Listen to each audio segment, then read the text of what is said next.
करेंगे क्लास 4 का चैप्टर 5 दोस्त की पोशाक के प्रश्न उत्तर। तो पहला प्रश्न है, नसीरुद्दीन और जमाल साहब बन ठन कर घूमने के लिए निकले, तुम बन ठन कर कहाँ जाते हो। तो बच्चों प्रश्न क्या है कि जो जमाल साहब और नसीरुद्दीन थे, मीन्स कि वो तैयार होकर बन ठन कर घूमने के लिए निकले और तुम तैयार होकर बन ठन कर कहाँ जाते हो। तो इसका उत्तर आएगा, मैं बन ठन कर किसी पार्टी में, विवाह में, रिश्तेदारों के घर और बाज़ार घूमने जाता हूँ। कहाँ जाते हैं? किसी पार्टी में जाते हैं, विवाह में जाते हैं, रिश्तेदारों के घर जाते हैं और बाज़ार घूमने जाते हैं। तो आगे है, तुम किस किस तरह से बनते ठनते हो। प्रश्न क्या है कि तुम किस किस तरह बनते ठनते हो, मतलब कैसे कैसे आप तुम तैयार होते हो। ठीक है, तो इसका उत्तर आएगा, मैं स्नान करके नए कपड़े पहनता हूँ, बालों में कंघी करता हूँ, जूते पॉलिश करके ही पहनता हूँ, हाथ में घड़ी बांधता हूँ, इस प्रकार से मैं बनता ठनता हूँ। तो कैसे बनते ठनते हैं? पहले स्नान करते हैं, फिर नए कपड़े डालते हैं, उसके बाद बालों में कंघी करते हैं, उसके बाद जूतों को पॉलिश करके ही डालते हैं, उसके बाद घड़ी डालते हैं हाथ पे। ठीक है, तो आगे है प्रश्न, तीसरे मकान से बाहर निकलकर जमाल साहब ने नसीरुद्दीन से क्या कहा होगा। मतलब कि जब वो तीसरे घर से बाहर निकले तो जमाल साहब ने नसीरुद्दीन को क्या कहा। तो इसका उत्तर आएगा, जमाल साहब ने अचकन के बारे में कोई भी बात करने के लिए मना किया होगा। उन्होंने कहा होगा, तुमने उसका जिक्र क्यों किया। तुम्हारी बात से उन्हें पता चल गया होगा कि कोई ज़रूर कोई ना कोई राज है। तो बच्चों क्या कहा था नसीरुद्दीन ने जमाल साहब ने नसीरुद्दीन को क्या कहा कि तुम अचकन के बारे में कोई बात मत करना। ठीक है, और उसका जिक्र करने के लिए भी मना किया था। तो उसने ये भी कहा था कि वो लोग समझ गए होंगे कि कोई ना कोई राज की बात ज़रूर है। तो आगे है, जमाल साहब अपने मामूली से कपड़ों में घूमने क्यों नहीं जाना चाहते थे। तो इसका उत्तर आएगा बच्चों, जमाल साहब को लगता होगा कि यदि वह मामूली कपड़ों से घूमेंगे तो लोग उन्हें गरीब समझेंगे, लोग उनके बारे में ये भी सोचेंगे कि गरीब आदमी है, इसलिए इसके पास अच्छे कपड़े नहीं हैं। ऐसा भी हो सकता है कि लोग उन्हें नसीरुद्दीन का नौकर ही न समझ ले। अंत जमाल साहब अपने मामूली से कपड़ों में घूमने नहीं जाना चाहते थे। तो बच्चों क्यों नहीं जाना चाहते थे जमाल साहब मामूली कपड़ों में घूमने? क्योंकि उनको लगता था कि लोग उन्हें कहीं नौकर ना समझ लें, है ना। वो सोचेंगे कि ये शायद ये गरीब है, इसीलिए इसके पास अच्छे कपड़े नहीं हैं। और ये भी सोच रहे थे कि कुछ लोग कोई ये ना सोच ले कि शायद मैं नसीरुद्दीन का नौकर हूँ। ठीक है ना, वो इसीलिए नहीं घूमना जाना चाहते थे। ठीक है, आगे है, नसीरुद्दीन अपनी अचकन के बारे में हमेशा क्या बताते होंगे। तो बच्चों जो नसीरुद्दीन है मीन्स कि वो अपनी अचकन के बारे में क्या बताते होंगे लोगों को। तो इसका उत्तर है, नसीरुद्दीन मजाकिया इंसान थे। मजाकिया मीन्स जॉली नेचर। ठीक है, वह अपने दोस्त से अपनी अचकन के बारे में अक्सर मजाक करते होंगे। वह दोस्त को ये समझाना चाहते होंगे कि आदमी अपनी पोशाक से नहीं अपने गुणों से पहचाना जाता है। तो क्या बात करते होंगे वो अचकन से, क्योंकि उनका जो नेचर था वो मजाकिया था और वह दोस्तों से अचकन के बारे में मजाक करते थे कि वो बताना चाहते थे कि जो इंसान का स्वभाव है वो उसके गुणों से पता चलता है। इंसान की जो पहचान है उसके गुणों से पता चलती है, उसके कपड़ों से नहीं पता चलती। ठीक है, तो आगे है, कहानी के बारे में कोई 5 प्रश्न बनाकर नीचे दी गई जगहों में लिखो। कॉपी में इनके उत्तर लिखो। तो बच्चों हमको खुद ही प्रश्न और उत्तर बनाने हैं। तो देखते हैं, पहला प्रश्न है, नसीरुद्दीन किससे मिलकर बहुत खुश हुआ। तो इसका उत्तर है, नसीरुद्दीन अपने पुराने मित्र जमाल साहब से मिलकर बहुत खुश हुआ। किससे मिलकर खुश हुआ? जमाल साहब से मिलकर बहुत खुश हुआ। तो अगला प्रश्न है, जमाल साहब ने घूमने जाने से क्यों मना कर दिया। कि मीन्स जमाल साहब जब नसीरुद्दीन से मिला तो नसीरुद्दीन ने जब जमाल साहब को कहा घूमने के लिए तो उन्होंने क्यों मना किया। जमाल साहब ने घूमने से मना कर दिया क्योंकि उनकी पोशाक मामूली सी थी। ठीक है, आगे है, नसीरुद्दीन ने अपने पड़ोसी को जमाल साहब की पोशाक के बारे में क्या बताया। तो इसका उत्तर है, नसीरुद्दीन ने अपने पड़ोसी से कहा कि जमाल साहब ने मेरी अचकन पहन रखी है। क्या कहा था पड़ोसी से? कि जमाल साहब ने मेरी अचकन पहन रखी हुई है। ठीक है, आगे है, नसीरुद्दीन ने हुसैन साहब से क्या कहा। तो इसका उत्तर है, नसीरुद्दीन ने हुसैन साहब से कहा, जमाल साहब मेरे पुराने मित्र हैं, उन्हें जो अचकन पहनी है वह उनकी अपनी है। तो क्या कहा नसीरुद्दीन ने हुसैन साहब से कि ये मेरे पुराने मित्र हैं, जमाल साहब मेरे पुराने मित्र हैं और जो इन्होंने अचकन ड्रेस पहन रखी है वो उनकी अपनी है। ठीक है, तो आगे है जमाल साहब ने नसीरुद्दीन को क्या समझाया था। तो इसका उत्तर आएगा जमाल साहब ने नसीरुद्दीन को समझाया था कि पोशाक के बारे में कुछ ना कहना ही अच्छा है। क्या समझाया था कि पोशाक के बारे में, इनके ड्रेस के बारे में कुछ भी ना कहना ही अच्छा है। तो बच्चों आगे है क्वेश्चन, जब जमाल साहब और नसीरुद्दीन हुसैन साहब के घर से बाहर निकले तो उन्होंने अपनी बेगम को नसीरुद्दीन और जमाल साहब से मुलाकात का किस्सा सुनाया। उन दोनों के बीच में क्या बातचीत होगी, लिखकर बताओ। तो इसका है बेगम कौन आया था, हुसैन साहब, नसीरुद्दीन अपने दोस्त के साथ आया था। बेगम, आगे हम स्टार्ट करते हैं। बेगम ने क्या कहा, किस दोस्त के साथ, ठीक है, वो कह रही है कि किस दोस्त के साथ आया था। तो बच्चों इसमें पता क्या है, वो है कि जब जमाल साहब नसीरुद्दीन के हुसैन साहब के घर से निकले ना, तो फिर हुसैन साहब की जो पत्नी थी, उनकी जो बेगम थी, तो उन्होंने क्या बातचीत हुई, उनके बीच में क्या बातें हुई। तो बेगम ने उनसे पूछा, जब वो चले गए ना नसीरुद्दीन और जमाल साहब चले गए, तो बेगम ने पूछा अपने हस्बैंड से, अपने शोहर से, हुसैन साहब से कि कौन आया था। तो हुसैन साहब ने कहा नसीरुद्दीन अपने दोस्त के साथ आया था। तो बेगम ने फिर पूछा किस दोस्त के साथ। तो हुसैन साहब बोले जमाल नाम का कोई पुराना दोस्त था, लेकिन नसीरुद्दीन कह रहा था कि जमाल ने अपनी ही अचकन पहन रखी थी। ठीक है, तो बेगम ने फिर पूछा, हंसती हुई, तब जरूर ही वह अचकन उसकी अपनी नहीं होगी। ठीक है, बेगम समझ गई कि जो अचकन है वो उसकी अपनी नहीं थी, वो किसी और की होगी। ठीक है, आगे है हुसैन साहब ने क्या कहा, हाँ, उसने तो नसीरुद्दीन की ही अचकन पहन रखी थी। यह वही अचकन है जो नसीरुद्दीन ने पिछले साल अपनी बहन की शादी में पहनी थी। तो हुसैन साहब ने भी कह दिया कि हाँ वही अचकन है जो नसीरुद्दीन ने अपनी बहन की शादी में पहनी थी, ये अचकन नसीरुद्दीन की ही है।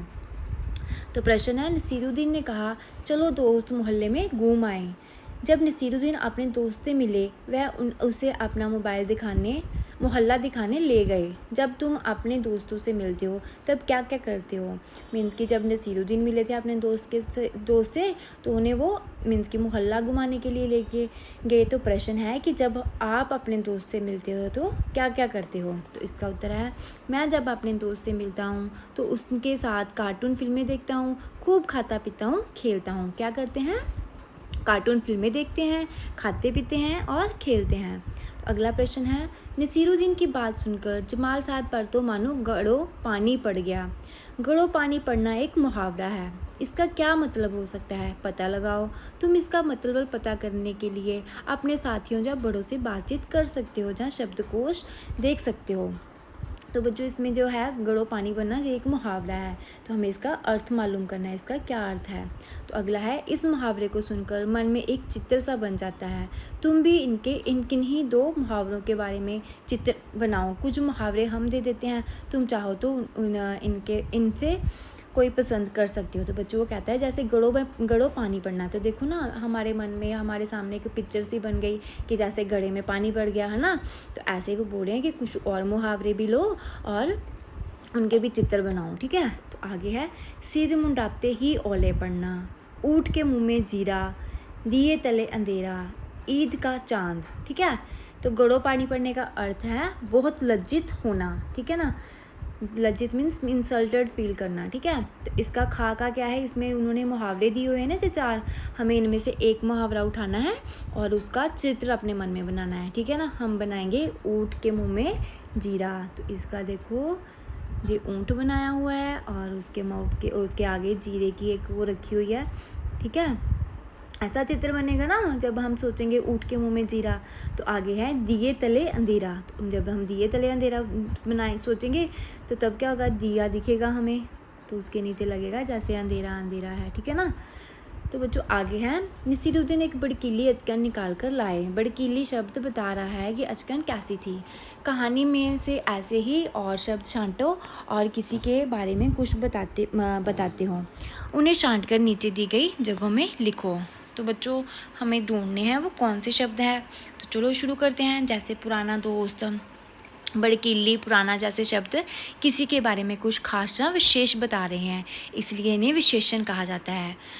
कैसे, जैसे पुराना दोस्त, ये उसकी विशेषता बता रहा है कि वो उसका दोस्त बहुत पुराना था। भड़कीली, अचकन मीन्स कि जो अचकन है वो बहुत भड़कीली है, वो भड़कीली उसकी विशेषता बता रहा है। तो आगे है, आंसर है पुराना दोस्त, मामूली सी पोशाक, इसमें पुराना विशेषण है, ठीक है।